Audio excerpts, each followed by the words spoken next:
Assalamualaikum warahmatullahi wabarakatuh.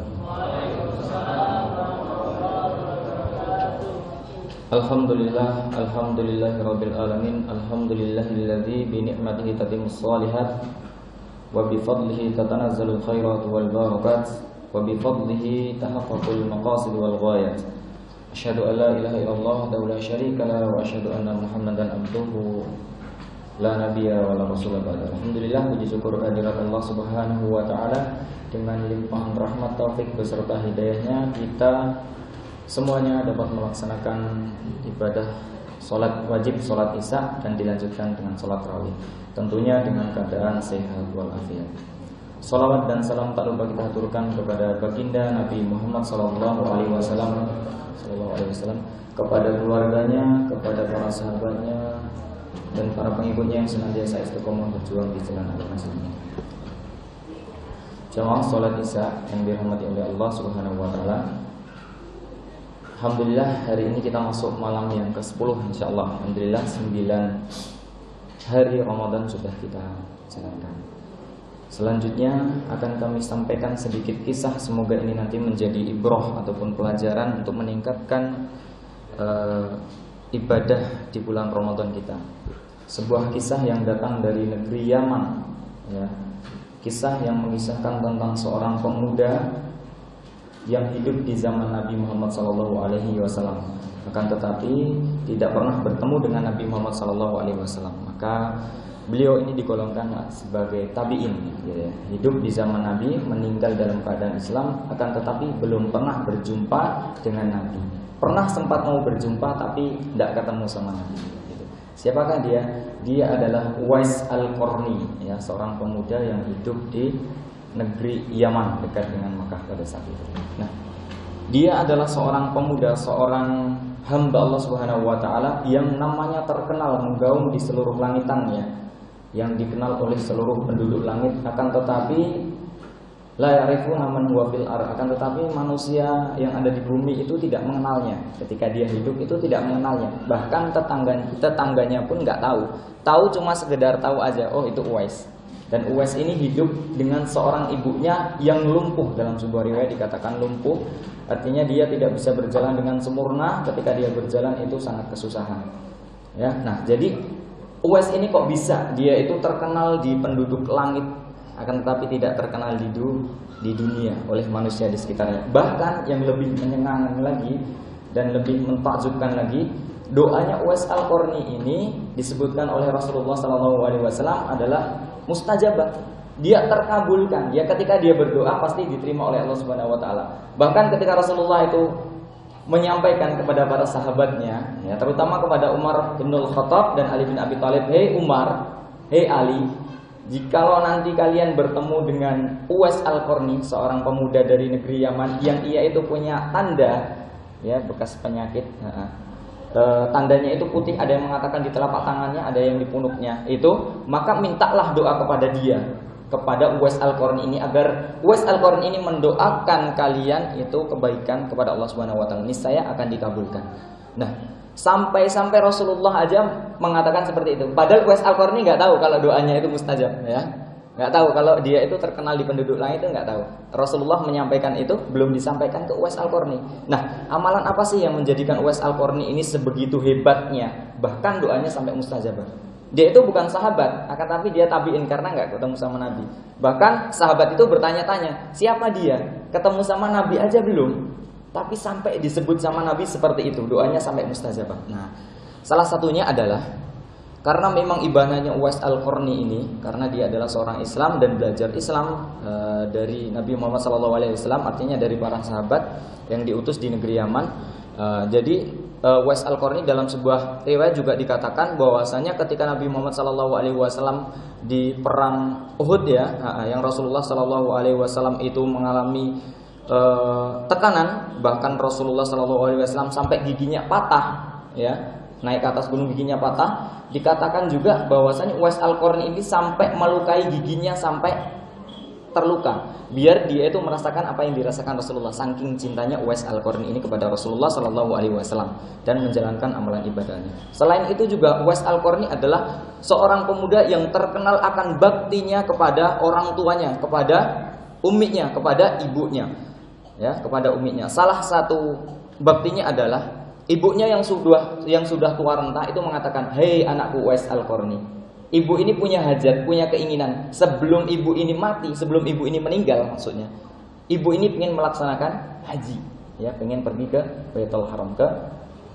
Mekah untuk menunaikan ibadah haji."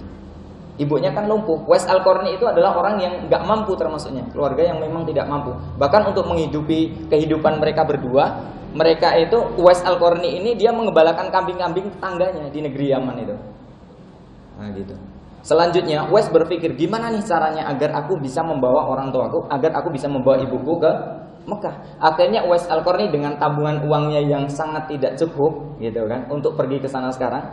Mungkin kalau Yaman itu perjalanan naik bus atau naik mobil di Sana'a, ya, di ibu kotanya, mungkin kurang lebih 12 jam. Kalau pesawat mungkin 1,5 jam.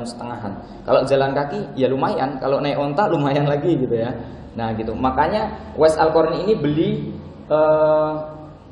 apa ya istilahnya, kayak sapi ya, kayak kerbau, lembu ya, lembu, tapi bukan gede, kecil ya, anakan lembu kecil gitu kan, anakan lembu. Nah, untuk apa ini? Nah, untuk kendaraan atau untuk apakah? Kalau dinaiki kan mungkin tidak memungkinkan kalau dinaikin berdua. Ternyata Uwais Al-Qarni ini membuat kandang itu di mana? Di atas bukit, di atas pegunungan. Setiap harinya Uwais Al-Qarni ini ya membawa anakan lembu tadi digendong di atas punggungnya dari bawah sampai atas. Itu tiap hari, kesehariannya seperti itu. Jadi mau ngandangin ditaruh atas, mau ngembalain diambil lagi, diturunin. Sampai-sampai penduduk sekitar, orang-orang sekitar mengatakan, "Hei Uwais, kamu udah gila ya? Ngapain kamu repot-repot?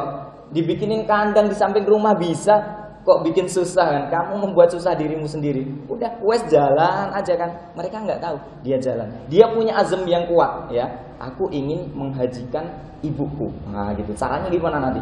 Ternyata setelah berjalan hari demi hari, minggu demi minggu, bulan demi bulan, tahun demi tahun, ternyata tumbuhlah lembu tadi menjadi gede, bahkan bobotnya lebih dari 100 ya, dengan bopongan. Dan itu tetap dibopong, tetap digendong di atas pundaknya. 100 kilo kita bayangkan ya, berat atau berat itu? Berat banget gitu kan. Nah, ternyata dengan berjalannya waktu tumbuh juga kekuatannya Uwais Al-Qarni ini. Dia kuat ngangkat ke atas bawah sana itu tanpa masalah. Dan ternyata itu adalah latihan untuk gendong siapa? Gendong ibunya dari Yaman, dari rumahnya untuk menuju Mekah. Untuk apa? Ibadah. Pengen ketemu ke sana. Gitu kan. Nah, ternyata selanjutnya orang-orang, oh iya ya. Baru gitu, pertamanya apa? Nyibir gitu kan. Nah, ngapain ini anak nih? Susah-susah gitu kan. Ternyata itu adalah salah satu baktinya.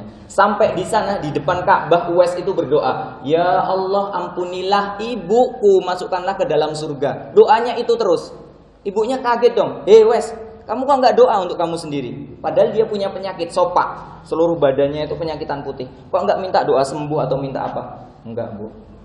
Aku ingin mendoakan agar engkau masuk ke dalam surganya Allah Subhanahu wa taala. Kalau engkau sudah masuk ke dalam surganya Allah Subhanahu wa taala, insya Allah dengan ridhomu nanti aku bisa masuk surga." Hebatnya Uwais Al-Qarni. Memang betul, ridallahu fi ridal walidain wa suhtullahu fi suhtil walidain. Kalau orang tua ridho dengan kita, dengan anaknya, Masya Allah, Allah itu pasti akan memberikannya untuk kita. Tapi ketika orang tua itu tidak ridho dengan perilaku perbuatan kita, hati-hati. Kalau sampai orang tua itu menjabanin atau mendoakan kejelekan, Allah alam sholat. Jangan sampai, naudzubillah min dzalik, jangan sampai timbul kebencian, rasa tidak senang dari orang tua kita. Nah, ini hebatnya Uwais Al-Qarni. Akhirnya Allah menyembuhkan penyakitnya. Dalam sebuah riwayat juga dikatakan bahwasanya salah satu baktinya Uwais Al-Qarni dan ikhtiramnya, memuliakan orang tuanya itu adalah ketika dia itu mau membenarkan rumahnya di tengah padang gurun pasir ya. Itu rumahnya itu ada bolongnya ya, dari atapnya itu bolong ya, atapnya itu bolong, lalu mau ditambal pakai pelepah kurma ya untuk menutupi bolongnya itu. Itu di tengah terik panas matahari, panas banget. Nah, setelah itu Uwais Al-Qarni naik ke atapnya, dia benerin. Ternyata ibunya lagi ada di dalam, pas di bolongan itu. Uwais Al-Qarni nggak gerak sedikit pun, dia diem tok. ya, di atas rumah, atap rumah, dia diem, siang bolong lagi, siang-siang panas terik. Orang-orang pada bilang lagi, "Hei Wes, kamu ngapain nangkring di situ? Ngapain? Panas-panas kayak gini. Ngapain dia?" Ternyata dia nggak mau gerak karena ibunya ada di bawahnya. Nggak mau kenapa? Nggak mau kalau ada debu, kalau ada yang jatuh ke ibunya. Masya Allah. Hebatnya Uwais Al-Qarni. Ikhtiramnya, sopannya kepada kedua orang tuanya. Kalau kita sekarang mungkin gimana? Dibengoi atau dibelui gitu ya. Nah, Allah alam bisawab. Ini hebatnya Uwais Al-Qarni. Luar biasa banget. Nah, sampai-sampai Rasulullah dalam sebuah hadisnya mengatakan Uwais Al-Qarni ini apa? Doanya mustajabah. Salah satunya adalah karena apa? Baktinya kepada kedua orang tuanya, kepada ibunya terutama. Dia tahu kalau dia berbuat baik kepada ibunya dan ibunya ridho, apapun yang diinginkannya, surga bahkan itu akan dikabulkan oleh Allah Subhanahu wa taala. Ketika akhir wafatnya Uwais Al-Qarni di Yaman ini, ketika wafat, ketika meninggal mau dikafani, itu di dalam sudah ada orang-orang yang mengurus jenazahnya, dan penduduk nggak ada yang tahu dia tuh siapa ini. Ketika mau dimandikan juga sama, mau dimandikan dulu ya sebelum dikafani. Udah ada orang yang mengurusnya. Mau dikafani sudah ada yang mengurusnya. Mau mengantarkan ke kuburan sudah ada yang mengurusnya. Dan penduduk sekitar nggak ada yang tahu, nggak ada yang kenal siapa yang bawa itu. Ternyata itu adalah penduduk langit tadi. Makanya Uwais Al-Qarni adalah seorang yang namanya itu terkenal di langit karena ibadahnya, karena baktinya kepada kedua orang tua. Bahkan Rasulullah menyampaikan kepada Umar dan Ali untuk minta doa. Memang doanya itu mustajabah. Akhirul kalam, wabillahi taufiq wal hidayah. Wassalamualaikum warahmatullahi wabarakatuh. Waalaikumsalam warahmatullahi wabarakatuh.